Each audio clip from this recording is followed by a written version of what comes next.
Hi there, this is just a wee video on prime decomposition.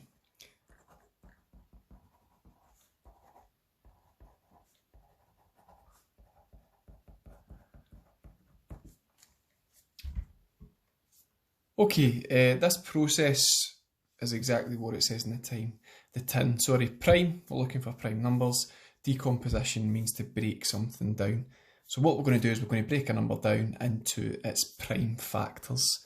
There's a few other sayings for this, so you can have prime factorisation, and there's a few ways to ask this question. They could ask you to find the prime factors of a number. They could also ask you to express a number as a multiple or a factor, of primes, and I'll show you how to do both of those things at the end.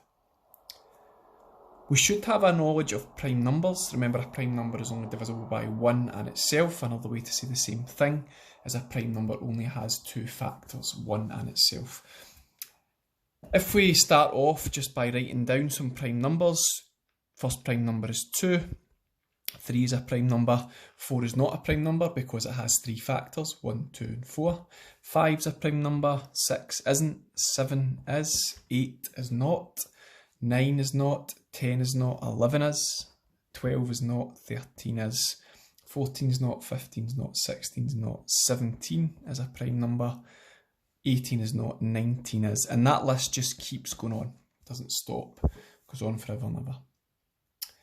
So, I'm going to talk through an example, and I'm going to start off using a number that breaks down quite quickly, and then one that takes a wee bit more work. So the first number I'm going to break down is 78. They could ask you to express 78 as a product of primes, or another way to ask the same question is write down the prime factors of 78.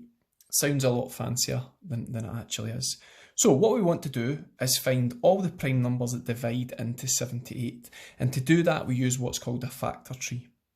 To begin with, I'm just looking for any two numbers that multiply together to give me 78. It doesn't have to be anything fancy, so 78 is a prime number. 78 is not a prime number. 78 is an even number, which means it's divisible by 2. So let's start off with 2. And all we ask ourselves is 2 times what gives me 39, 2 times what gives me 78, 2 times 39. Okay, as I've said before, we're looking for a prime number. You can see hopefully that 2 is a prime number, so we're just going to circle 2.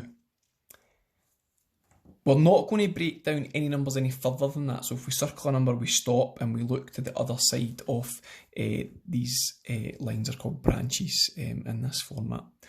39 might seem prime, but it is actually divisible by 3. So just be careful.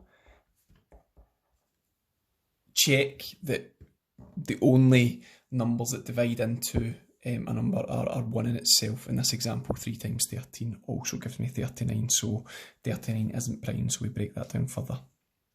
You can see that 3 and 13 are on a list at the side here, so we circle both of these numbers.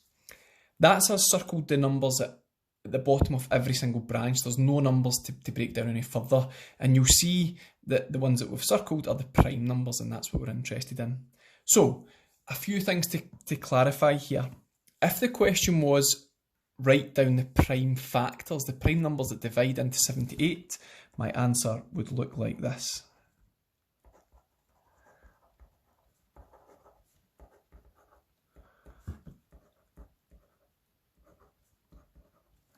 Simple list of the prime numbers that divide into 78. If I was asked to express 78 as a product of primes, then my answer would be this.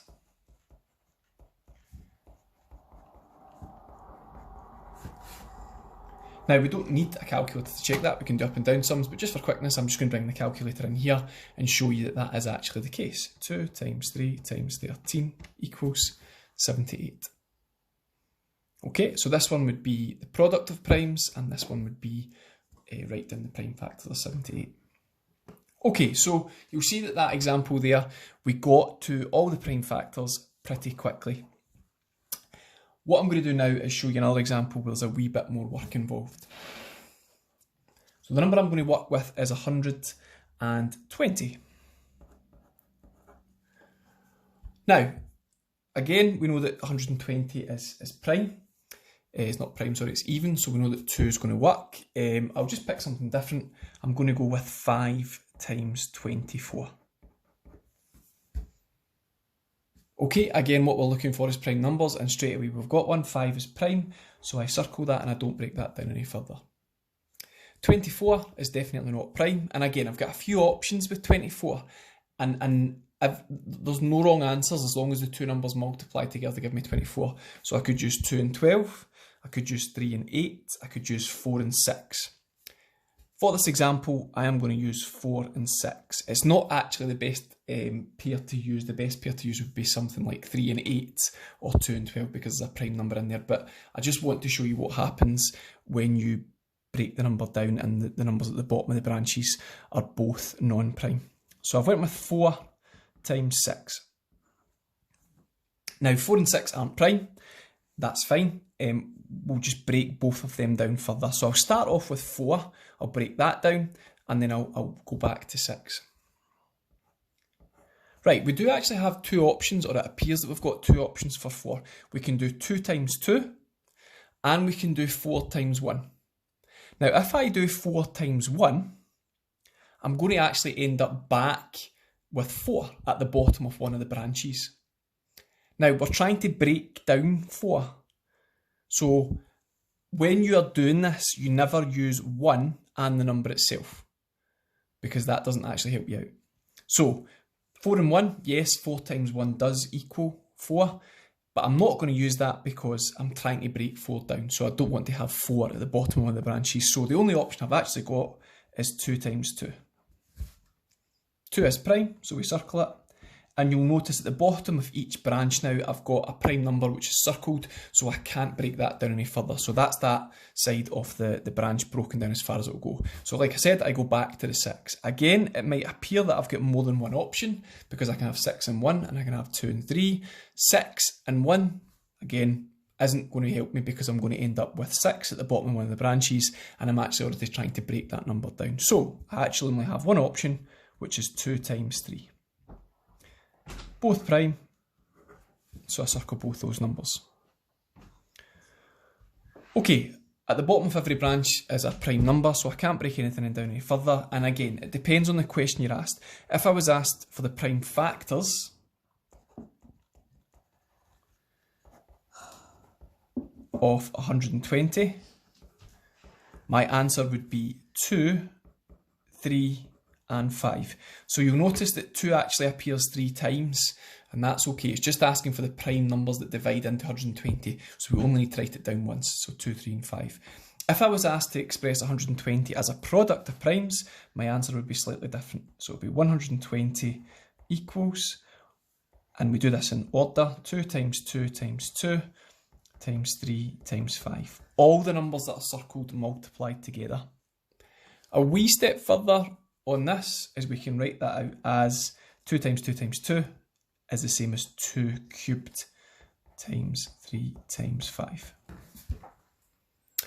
And again, I can check that on my calculator. 2 cubed times 3 times, go along the way, times 3 times 5 equals 120, so I know it's correct.